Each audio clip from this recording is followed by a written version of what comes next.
हमारा first chapter जो था फंडामेंटल यूनिट ऑफ लाइफ वो फिनिश हो चुका है। तो आज से हम नेक्स्ट चैप्टर स्टार्ट करते हैं, टिश्यू।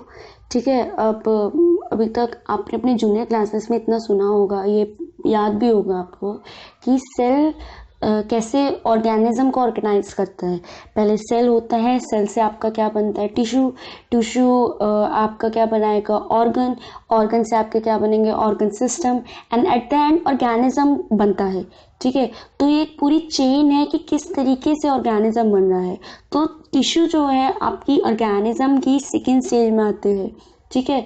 तो हम बोल सकते हैं कि a group of cell it is called tissue. ठीक है। तो टिश्यू आपके जो होंगे, जो सेल्स होंगे, उनका फंक्शन, जो भी सेल्स होंगे वो सिमिलर ओरिजिन के होंगे, सिमिलर फंक्शन के होंगे, as well as similar structure होगा, डिफरेंट नहीं हो सकता। ठीक है। तो tissue is a group of cells having similar origin, structure and function. अब स्टडी ऑफ टिश्यू को हम क्या बोलते हैं, हिस्टोलॉजी। अब अगर मैं यूनिसेलुलर और मल्टी सेलुलर, याद है का एक ऑर्गेनिज्म है तो एक ऑर्गेनिज्म मीन्स एक सेल है, तो एक ही cell simple function, same function, same perform करेगा सारा। लेकिन मल्टी सेलुलर की बात करूँ, प्लांट्स और एनिमल की बात करूँ, तो वहाँ पर डिवीजन ऑफ लेबर हमें दिखेगा। ठीक है, प्लांट टिश्यू में और as well as animal tissue में। फिर अब डिवीजन की बात करें, हर सेल टिश्यू जैसे आपके टाइप्स बहुत सारे होते हैं, तो वैसे ही प्लांट टिश्यू में आपके दो टाइप में डिवाइड किया। एक होता है आपका मेरिस्मेटिक टिश्यू, दूसरा होता है आपका परमानेंट टिश्यू, और उनको फर्दर डिवाइड किया गया। सबसे पहले आपका कौन सा आ जाएगा, मेरिस्मेटिक टिश्यू। ठीक है। मेरिस्मेटिक टिश्यू क्या है, वो टिश्यू जिनके पास पावर है कि वो सेल डिवाइड कर सके, मतलब उनके पास कैपेबिलिटी है कि वो डिवाइड होते रहेंगे। ठीक है। और ये मोस्टली उन ऑर्गन्स में पाते हैं जहाँ पर ग्रोइंग पार्ट्स ज़्यादा होते हैं। और टाइप ऑफ मैरिस्मेटिक की बात करें तो तीन टाइप के मैरिस्मेटिक होते हैं। एक हो गया एपिकल मैरिस्मेटिक, दूसरा हो गया लेटरल मैरिस्मेटिक, ठीक है, और तीसरा हो गया इंटर कैलरी मैरिस्मेटिक। ठीक है, इसमें मैरिस्टेम लिखा है, मैरिस्मेटिक भी वही होता है। फिर apical meristematic, apical means apex, ठीक है, टिप, जो टिप होती है प्लांट के रूट की या प्लांट के स्टेम की, वहाँ पर एपिकल मेरिस्टेम टिश्यू पाते हैं। मेनली ये लेंथ इंक्रीज करने में हेल्प करेगा। दूसरा आपका लेटरल मेरिस्मेटिक, ये लेटरल साइड में पाते हैं। ठीक है। और ये आपके ग्रिथ को बढ़ाता है, ग्रिथ मीन्स डायामीटर, डायामीटर इंक्रीजमेंट में हेल्प करता है। तीसरा आपका इंटर कैलरी मेरिस्मेटिक, ये मेनली इंटरनोड्स में होता है। ठीक है। और ये जो लेंथ होती है इंटरनोड्स के बीच की, उसे इंक्रीज करने का काम करता है। नेक्स्ट आपका परमानेंट टिश्यू। परमानेंट टिश्यू आपके वो टिश्यू है, ठीक है, जिनके पास सेल डिवीजन की कैपेबिलिटी जो थी वो खत्म हो गया। ठीक है, वो अब डिवाइड नहीं करेंगे, वो ग्रोइंग पार्ट्स में नहीं मिलेंगे। ठीक है। और दूसरी चीज, इनकी भी फर्दर डिवीजन है, जैसे आपके मेरिस्मेटिक टिश्यू के, मेरिस्टेम टिश्यू के तीन टाइप थे, एपिकल, लेटरल और इंटर कैलरी, वैसे ही परमानेंट टिश्यू के दो टाइप है, सिंपल परमानेंट टिश्यू और कॉम्प्लेक्स परमानेंट टिश्यू।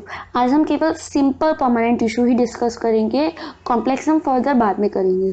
तो सिंपल परमानेंट टिश्यू क्या है, इनकी डिवीजन, इनके ये तीन टाइप के होते हैं, पैरेन्काइमा, कॉलनकाइमा और आपका तीसरा हो गया स्क्लेरेन्काइमा। ठीक है। पैरेन्काइमा क्या है, ये प्रोवाइड, मेनली काम क्या है इसका, सपोर्ट देना। ठीक है। ये लूजली पैक्ड होते हैं और उनके बीच में जो इंटरसेलुलर स्पेसिस, अब इंटरसेलुलर स्पेसिस क्या है, दो सेल है, दो सेल जब आपस में अटैच होंगे तो एक स्पेस बनेगा। ठीक है। उस स्पेस को बोलते हैं इंटरसेलुलर स्पेसिस। और आपको पता होगा, इंग्लिश में पढ़ा होगा, इंटर और इंट्रा। इंट्रा मीन्स सेम जो हो गया, और इंटर मीन्स दो डिफरेंट, तो दो डिफरेंट सेल्स के बीच में जो स्पेस होगा दैट इज इंटरसेलुलर स्पेसिस। ठीक है। और दूसरी चीज, ये आपके इनमें अगर क्लोरोफिल है तो इन्हें हम बोलते हैं क्लोरोनकाइमा। क्लोरोफिल का काम क्या है, फोटोसिंथेसिस, तो क्लोरोनकाइमा का काम भी क्या होगा, फोटोसिंथेसिस। दूसरी चीज, अगर इनमें बहुत ज्यादा एयर फिल है तो इन्हें हम बोलते हैं एरनकाइमा। मेनली ये बायोंसी के काम आते हैं, बायोंसी और ये मेनली आपके जो एक्वेटिक प्लांट्स होते हैं उनमें पाए जाते हैं, क्योंकि उनमें टिश्यू में क्या होता है कि अगर पानी बहुत तेज से आएगा तो वो जो स्टेम है आपकी टूट के अलग हो जाएगी, तो उसे रेगुलेट करने के लिए कि वो टूटे ना, तो उसमें एरेनकाइमा टिश्यू ज़्यादा पाते हैं।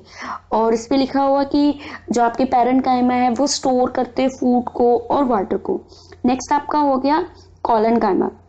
कॉलनकाइमा क्या है, आपके टिश्यू मैकेनिकल सपोर्ट करते हैं और कॉर्नर से थिक होते हैं और इनके बीच में इंट्रासेलुलर स्पेसेस बहुत कम होता है, और ये जो आपके स्टेम्स होते हैं उन्हें बेंडिंग में हेल्प करते हैं। आपने कभी किसी सॉफ्ट स्टेम को लिया हो, आपने उसे बेंड किया हो, ठीक है, थोड़े कैपेबल होते हैं कि वो थोड़ा बेंड हो जाते हैं, तो किसकी हेल्प से हो रहे हैं, आपके कॉलनकाइमा में।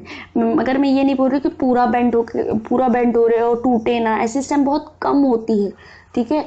स्टेम बेंडिंग में जो थोड़ी हेल्प करे कि जैसे एयर आए तो उसके साथ झुक जाए कि टूटे ना, उन सबको रेगुलेट, उन सब से प्रिवेंट करने के लिए कॉलनकाइमा टिश्यू वहाँ पे पाएंगे, ठीक है।